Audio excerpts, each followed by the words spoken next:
Assalamualaikum warahmatullahi wabarakatuh. Selamat pagi semuanya. Kali ini kita akan berdiskusi mengenai stunting dan STEAM.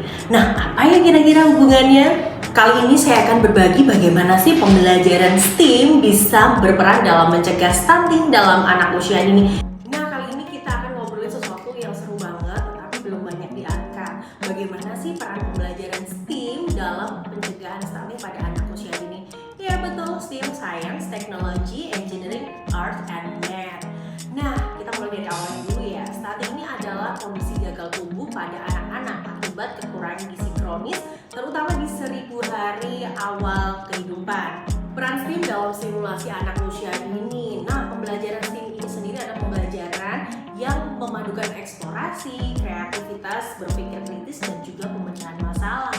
Ini semua sangat penting untuk menstimulasi otak anak. Misalnya, dari sisi sains, anak-anak akan belajar mengenal anggota tubuhnya, kemudian sumber makanan bergizi. Kalau misalnya kita di Kendal, kita bisa menggunakan ikan sebagai salah satu sumber makanan bergizi. Mungkin banyak anak ya yang tidak suka ikan, atau orang tuanya selama ini agak enggan memberikan ikan karena proses pengolahannya, kemudian penyajiannya agak rumit. Nah, ternyata ketika pembelajaran STEAM, anak-anak mulai mengenal ikan, mereka juga belajar mengolahnya dan akhirnya juga suka makan ikan. Nah, gimana sih kira-kira contoh kegiatan STEAM yang bisa mencegah stunting? Nah, seperti yang sudah pernah kami lakukan di sekolah kami, anak-anak belajar tentang ikan. Di sini mereka juga belajar sains kehidupan, bagaimana ikan itu berkembang biak, kemudian lingkungan hidup ikan, bagian-bagian tubuh ikan beserta fungsinya. Di pembelajaran matematik sendiri, teman-teman bisa membandingkan ukuran, mana ikan yang lebih besar, mana ikan yang lebih kecil, kemudian bentuk ikan bermacam-macam, ada ikan yang panjang, ada ikan yang relatif bulat, dan ada juga ikan yang relatif pipih. Mereka juga belajar loh. Nah, pembelajaran selanjutnya adalah di bidang teknologi. Jadi teman-teman ini bisa belajar menggunakan Canva seperti ini untuk belajar berbagai warna ikan. Teman-teman juga mulai mengenal teknologi laptop dan juga YouTube dan juga internet.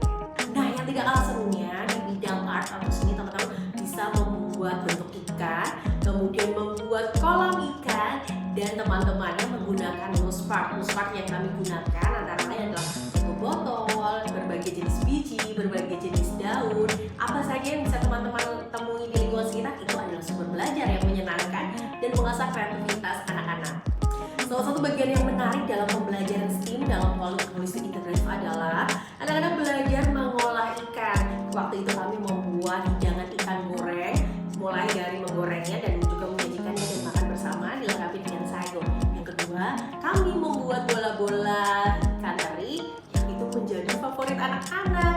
Nah, saat memasak ini teman-teman juga akan belajar bagaimana bumbu itu dihaluskan, kemudian sains seperti air mendidih itu akan mengeluarkan buih, dan juga perubahan bentuk teri yang tadinya sangat lunak menjadi lebih pekat dan solid jasa. Nah, di akhir pembelajaran saatnya refleksi. Sungguh menyenangkan melihat teman-teman kecil merespon, "Miss, aku besok mau makan ikan lagi. Miss, ternyata tadi itu enak."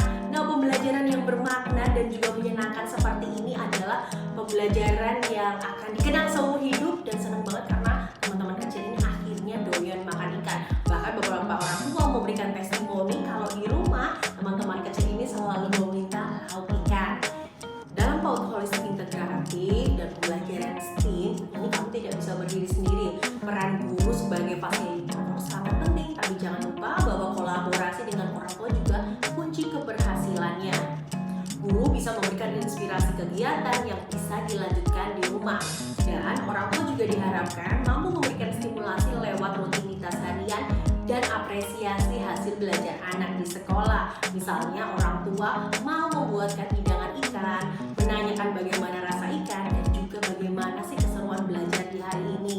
Diharapkan satuan PAUD dapat bekerja sama dengan orang tua dan juga lingkungan sekitar, misalnya tenaga kesehatan seperti puskesmas, untuk lebih memberikan penyuluhan gizi dan kesehatan yang dikemas dalam bentuk kegiatan bermain atau kelas tematik berbasis STEAM. Nah, jadi teman-teman, sebenarnya stunting dan STEAM itu memang sangat berkaitan. Kita bisa menggunakan pembelajaran STEAM untuk mencegah stunting pada anak usia ini. Dan STEAM itu bukan cuma soal teknologi atau eksperimen-eksperimen sains yang susah, tetapi juga dimulai dari pembelajaran sederhana bersumber dari masalah atau ketertarikan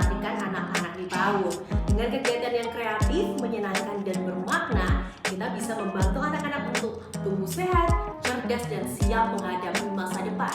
Karena setiap anak berhak untuk tumbuh optimal dan juga berhak atas pembelajaran yang bermakna dan menyenangkan.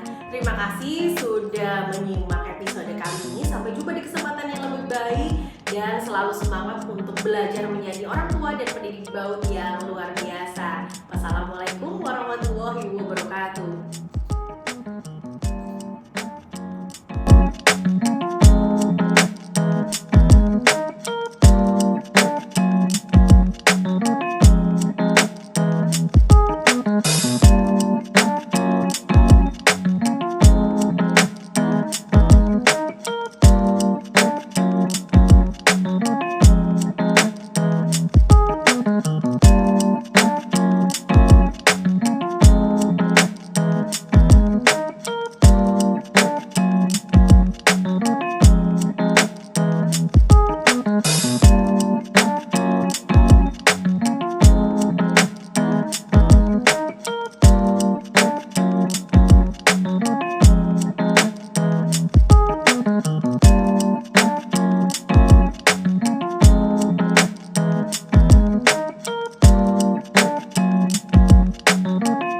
I'm walking down this road of mine, this road that